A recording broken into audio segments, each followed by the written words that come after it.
하나님께서 모세에게 이스라엘 민족을 애굽에서 인도하여 낼 것을 명령하셨습니다.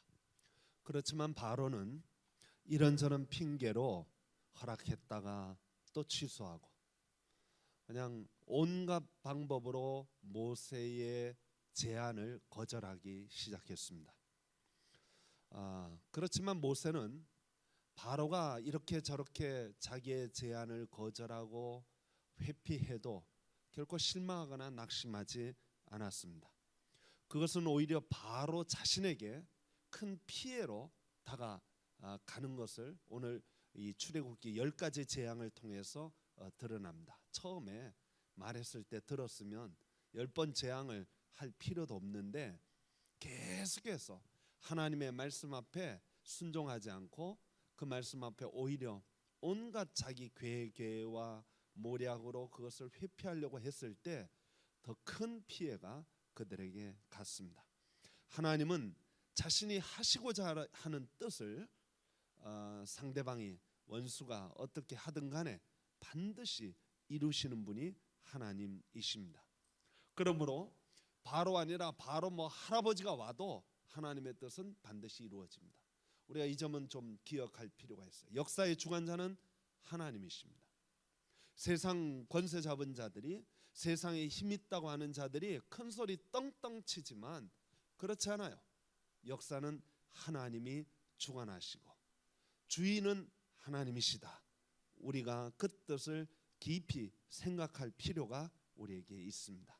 하나님이 우리 주인이십니다. 하나님이 역사를 이끄십니다. 하나님이 우리 서북교회를 이끌어 주실 줄 믿습니다. 우리의 주권을, 서북교회의 주권을 하나님께 맡겨야 돼요. 하나님이 이 교회를 책임지시고 하나님이 이 교회를 인도해 주실 때 우리 교회에 소망이 있습니다. 사람이 주관을 가지고 사람의 뜻대로 움직여지는 것은 결코 우리 교회에 도움이 되지 않는다는 것입니다. 오늘 여기 본문에 보니까 9번째 재앙이 내린 후에도 바로는 마음이 여전히 강팍하여서 결단하지 못하고 순종하지 못하고 우물쭈물하는 것을 보게 됩니다. 그리고 마침내 10번째 재앙이 내리는데 그것은 애굽의 모든 사람의 장자, 심지어 동물의 장자까지 다 죽는 거예요. 다 죽는 그런 끔찍한 재앙이 되었습니다. 그런데 이 놀라운 죽음의 재앙 앞에 이것이, 이 죽음의 그 슬픈 소식이, 이 끔찍한 일이 이스라엘 백성들에게는 희망의 메시지입니다. 여러분, 십자가를 우리가 볼 때 십자가는 우리에게, 믿는 자에게는 구원이지만 믿지 않는 자에게는 뭐예요? 멸망이다. 하나님의 칼날은 항상 두 가지가 있어요. 하나는 구원이고 다른 면은 심판입니다. 우리가 이 점을 기억해야 돼요. 그래서 우리가 늘 조심해야 돼요. 저와 여러분들은 구원받는 자의 편에 설 수 있기를 소망합니다. 예수님 성경에 보니까 두 사람이 맷돌 갈다가 한 사람은 데려감을 당하고 한 사람은 버려둠을 당한다 그랬어요. 두 사람이 밭을 갈다가도 한 사람은 데려감을 당하고 한 사람은 버려둠을 당한다 그랬어요. 같이 맷돌 갈았는데, 같이 밭을 갈았는데, 같이 교회 다녔는데, 같이 일했는데 이 놀라운 차이가 우리에게는 정말 엄중한 경고로 우리에게 들려옵니다. 저와 여러분들이 하나님의 말씀 앞에, 음성 앞에 귀를 기울일 줄 아는 그런 성도가 되어지기를 소망합니다. 오늘 여기 이스라엘 백성들이 구원받는 요인이 한 가지 있습니다. 그것은 하나님 말씀을 그대로 따르고 준행했기 때문에 구원받았습니다. 말씀에 순종할 때 우리 그리스도인들의 생명은 하나님 말씀에 순종하는 거예요. 하나님 말씀 따라 사는 것입니다. 그리고 그 하나님 말씀의 핵심적인 내용이 뭐냐? 오늘 여기 본문에 보니까 유월절 어린 양을 잡아서 그 어린 양의 피를 좌우 문설주와 문 임방에 바르렀다. 성경은 그렇게 기록하고 있습니다. 이 피를 바르는 것도 참 재미있어요. 좌우 문설주와 문 임방에 발랐다. 이것은 곧 무엇을 가리키냐면 십자가를 가리킵니다. 진짜 이 예수 그리스도의 십자가의 피를 상징적으로 보여주는 거예요. 물론 노골적으로 구약의 이스라엘 백성들에게 독생자 예수 그리스도께서 십자가에서 우리를 위하여 피 흘려 주실 것이라고 얘기하지 않지만 상징적으로 그들에게 묵시적으로 예수 그리스도의 십자가 보혈 피의 상징적 의미를 그들에게 다 가르쳐 주는 거예요. 구약 성경에 보면 그런 것이 쭉 나오는 것을 볼 수 있습니다. 창세기 3장에 보면 여자의 후손이 뱀의 후손의 머리를 상하게 하고 뱀의 후손은 여자 후손의 발 뒤꿈치를 묻는다.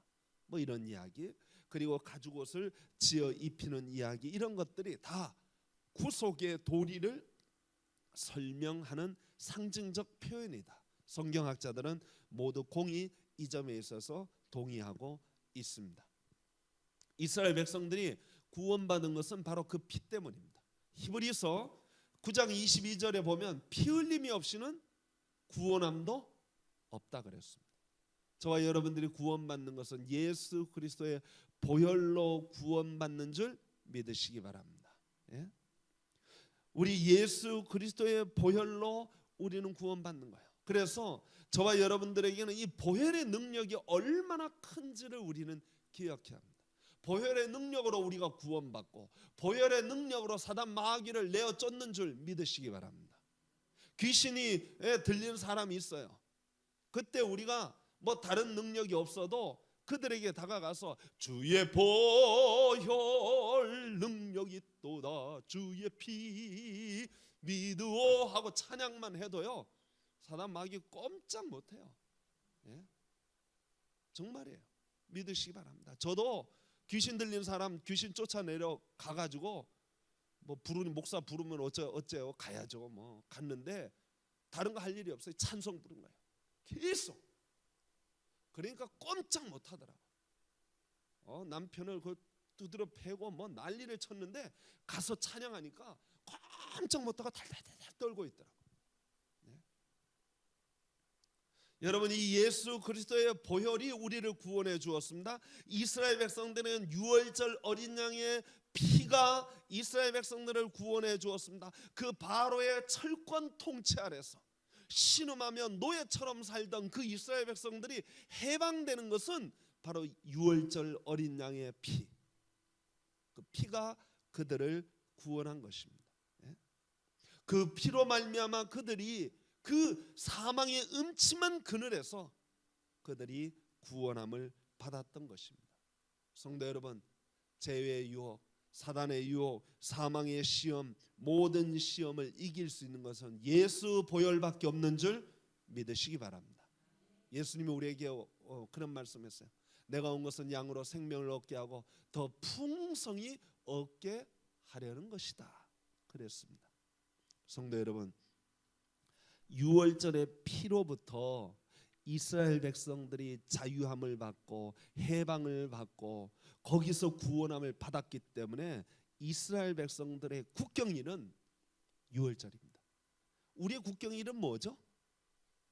8.15 8월 15일 날 일제의 압제하에서 우리나라의 국권이 회복되어진 날, 그래서 우리의 국경일로 8월 15일 광복절로 삼은 것입니다. 이스라엘 나라는 언제가 광복절이냐? 6월절이야.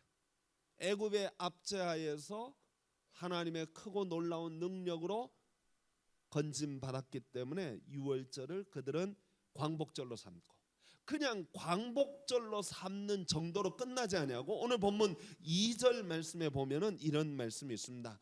이 달을 너희에게 달의 시작 곧 해의 첫 달이 되게 하라. 그러니까 이 광복절 6월절을 기점으로 신년이 시작되는 것입니다. 그러니까 보통 모든 나라는 다 언제가 신년이냐면 매년 1월 1일이 신년이죠. 그런데 이스라엘 백성들은 아비월이라고 해가지고 6월절이 있는 달이 신년이 되는 거예요. 이게 우리나라 달력으로는 한 3월이나 4월 윤달 이런 게 끼어가지고 그렇게 자꾸 변동이 있는데 그때가 그들에게는 첫날이에요. 그래서 그들은 신년 축제를 언제 하냐면 바로 그 6월절 날 신년 축제를 합니다. 그 날을 기점으로 해서 모든 것이 새롭게 시작된다는 의미가 있어요. 우리에게는 주일이 모든 것을 새롭게 하는 날입니다. 왜냐하면 주일날 예수님이 부활하셨습니다. 사망 권세를 깨뜨리시고 부활하셨기 때문에 구약 온 역사 속에 안식일이 주였는데, 안식일을 기억하여 기념하여 지키는 것인데, 예수 그리스도의 부활하신 날이 우리에게 새로운 생명의 구원의 날이기 때문에 우리 모든 그리스도인은 언제 새로운 시작점으로 삼냐면 주일을 새로운 시작점으로 삼아요. 어떤 사람, 세상 사람들은 주일이 맨 마지막 날인 줄 알아요. 그래서 금요일까지, 오늘까지 이제 일하고 금요일 날 되면 이제 불타는 금요일 불금이다 그래가지고 금요일 날 밤부터 이제 시컷 놀자. 그래서 언제까지 노냐? 주일까지 놀자 이거죠. 그래서 휴일이 끝까지 이렇게 연속되는 걸로 생각하는데, 성경적 개념은 주일이 먼저입니다. 시작하는 날, 모든 것을 시작하는 날. 죄와 사망에서 건진받고 새롭게 구원함을 받은 주일날이 첫날입니다. 하나님의 은혜를 감사하고 하나님의 구원을 감사하고 하나님이 우리를 구원해 주시고 하나님이 우리를 회복시켜 주신 것을 감사하고, 그리고 나서 일주일을 지내는 거예요. 그것이 바로 우리 그리스도인들의 날짜 개념입니다. 세상의 날짜 개념은 감사가 없어요. 열심히 일하고 돈 벌고 마지막에 시컷 놀자. 그래서 그들이 일하는 목적이 있어요. 뭐 하기 위해서 일해요? 놀기 위해서 일하죠. 놀기 위해서. 필리핀 사람들은요, 뭐 하기 위해서 일을 하냐면 크리스마스를 지내기 위해서. 실제로요, 그분들은 크리스마스 시즌이 되면요, 그동안 1년 동안 벌어놓은 돈을 그때 다 씁니다. 내일을 생각하지 않아요. 이번에 완전히 확실하게 놀자. 그리고 크리스마스 시즌에 돈 다 씁니다. 막 집안에 네온 사인하고 막 휘황찬란하게 다 합니다. 성도 여러분, 저와 여러분들은 놀기 위하여 일하는 사람이 아니라 하나님께 감사하고 찬송하고 하나님의 구원을 기뻐하면서 새롭게 출발하는 그런 날이 되기를 소망합니다. 옛날 조선시대나 옛날 임금 로마 시대나 어디나 마찬가지지만, 임금이 새로 바뀌면요, 뭐가 바뀌냐면 연호가 바뀝니다. 연호가. 그 임금이 새로 바뀌면 새로 연도를 새로 시작하는 거예요. 그래서 무슨 년, 몇 년, 1년, 2년, 3년 이렇게. 왜냐하면 그 나라의 주권자가 바뀌었기 때문에 새로운 임금을 맞이해서 새로운 통치가 시작되기 때문에 연호가 바뀌는 거예요. 그래서 그 임금의 1년을 1000년, 1년, 2년, 3년, 4년. 임금이 죽고 나면 새로 또 1년, 2년, 3년 이런 식으로 바뀌어지는 거예요. 그걸 연호라고 말을 합니다. 왜 연호가 씌워지냐? 새로운 임금의 새로운 통치가 시작되었기 때문에 연호가 바뀌는 거예요. 유월절의 역사도 같습니다. 지금까지는 바로의 통치하에 있었습니다. 그저 단순히 바로의 통치하에 있었던 것이 아니라 사단 마귀의 앞에 사로잡혀서 죄의 종로로 타고 거기에서 굴복하여서 죽음의 골짜기와 같은 곳으로 살면서 희망도 없이 소망도 없이 이제 사는 것이 아니고 죽는 거예요. 희망도 없고 소망도 없고 자유도 없고 그런 그 압제하에 있던 이스라엘 백성들이 이제 예수 그리스도로 말미암아 하나님으로 말미암아 새로운 나라가 열리고 새로운 왕 하나님의 통치를 받는 시작이다. 그래서 이스라엘 백성들에게 유월절로부터 시작해라.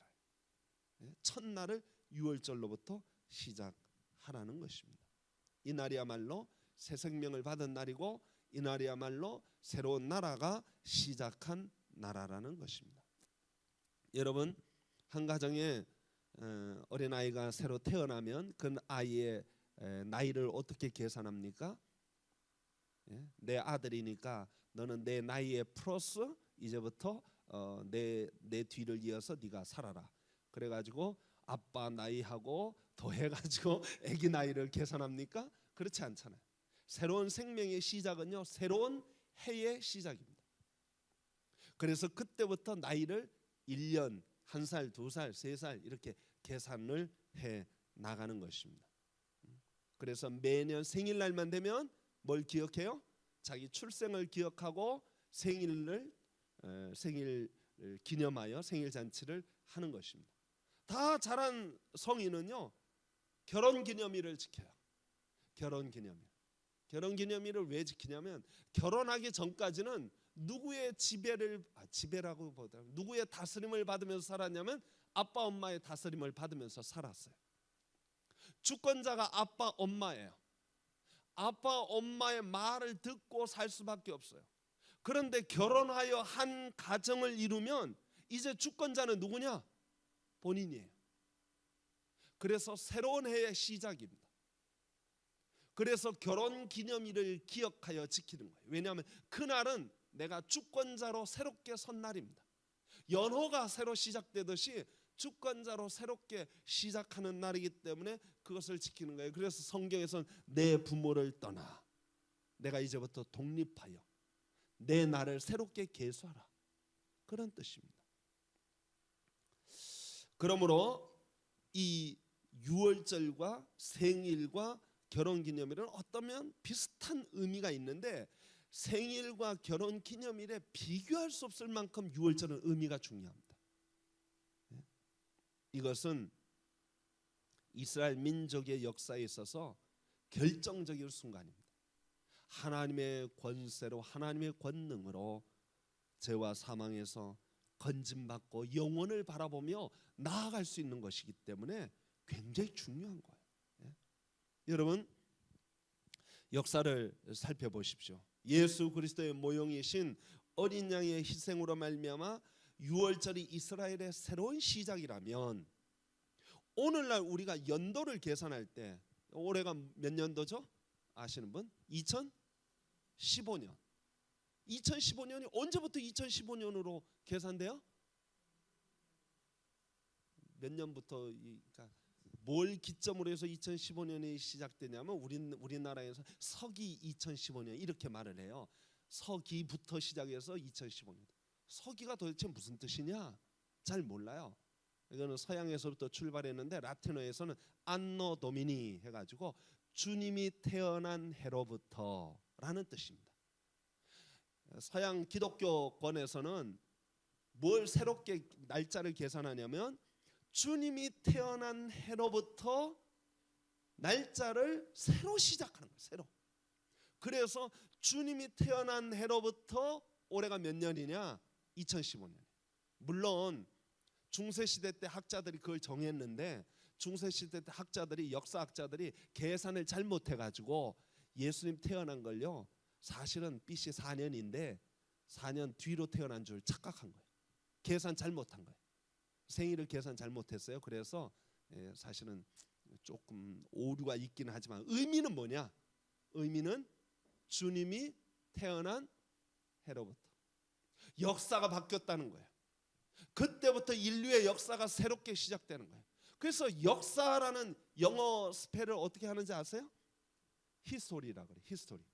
히스토리는 H-I-S, his.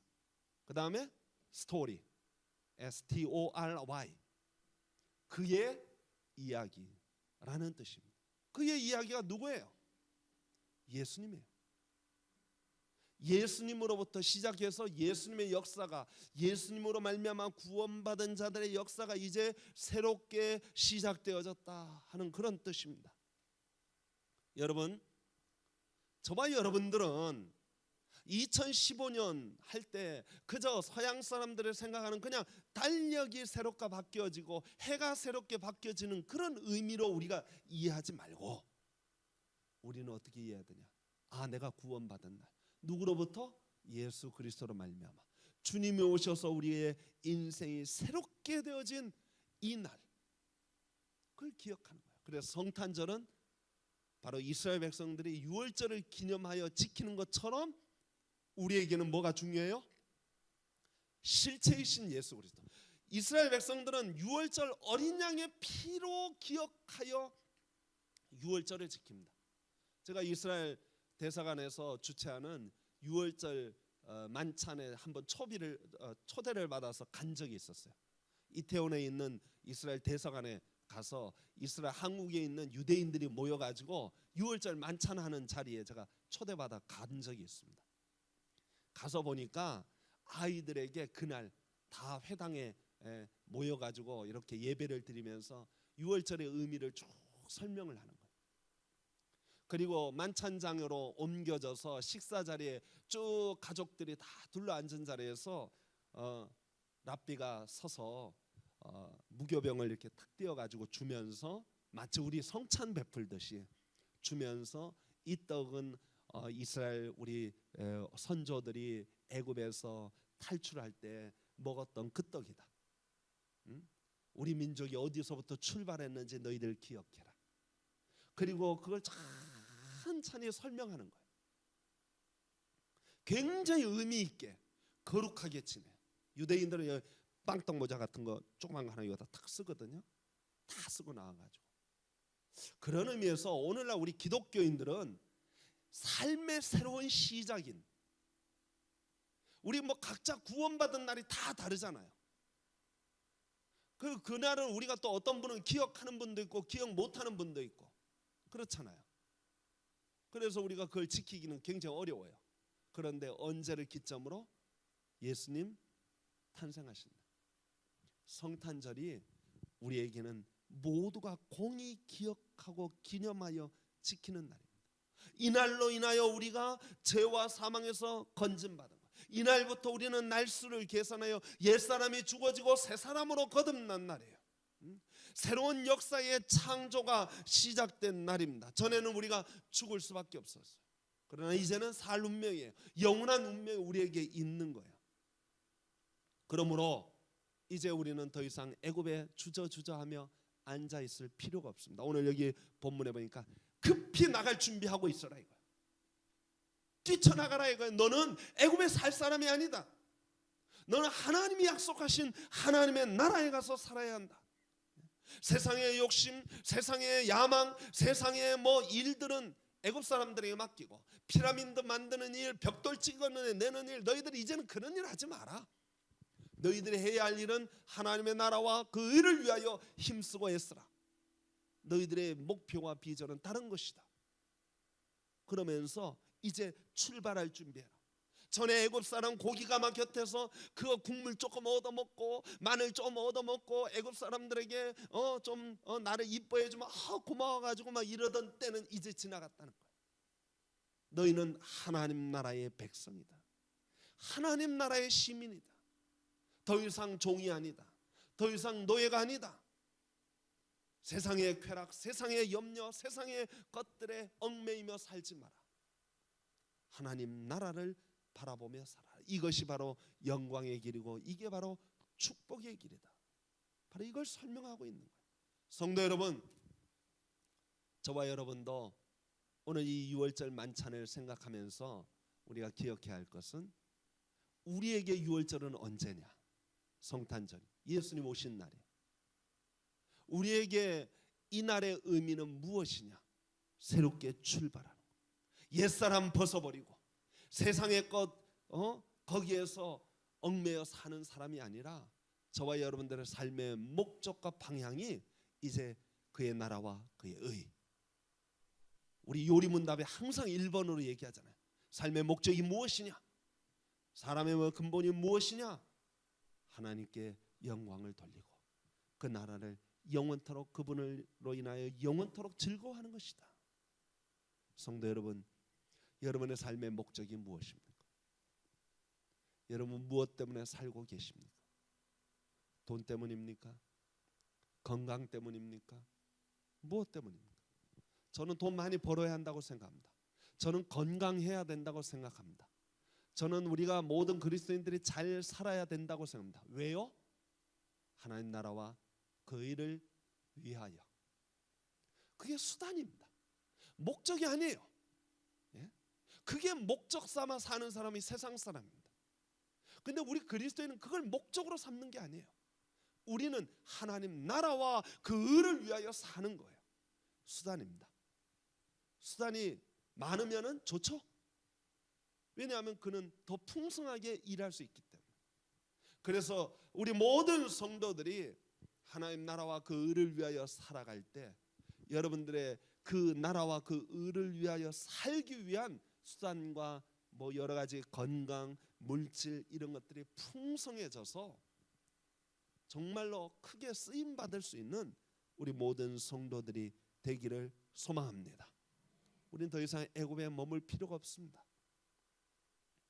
우리는 더 이상 사단의 종이 될 필요가 없습니다. 우리는 더 이상 죄의 종로로 살 이유가 하나도 없습니다. 우리는 이제 하나님 나라를 위하여 나아가야 합니다. 저와 여러분들이 그의 말씀 뜻 따라 살아감으로써 하나님께 영광 돌리고 이 땅에서 고귀한 가치와 목표를 향하여 달려가고 쫓아가는 우리 모든 성도가 되기를 축원합니다.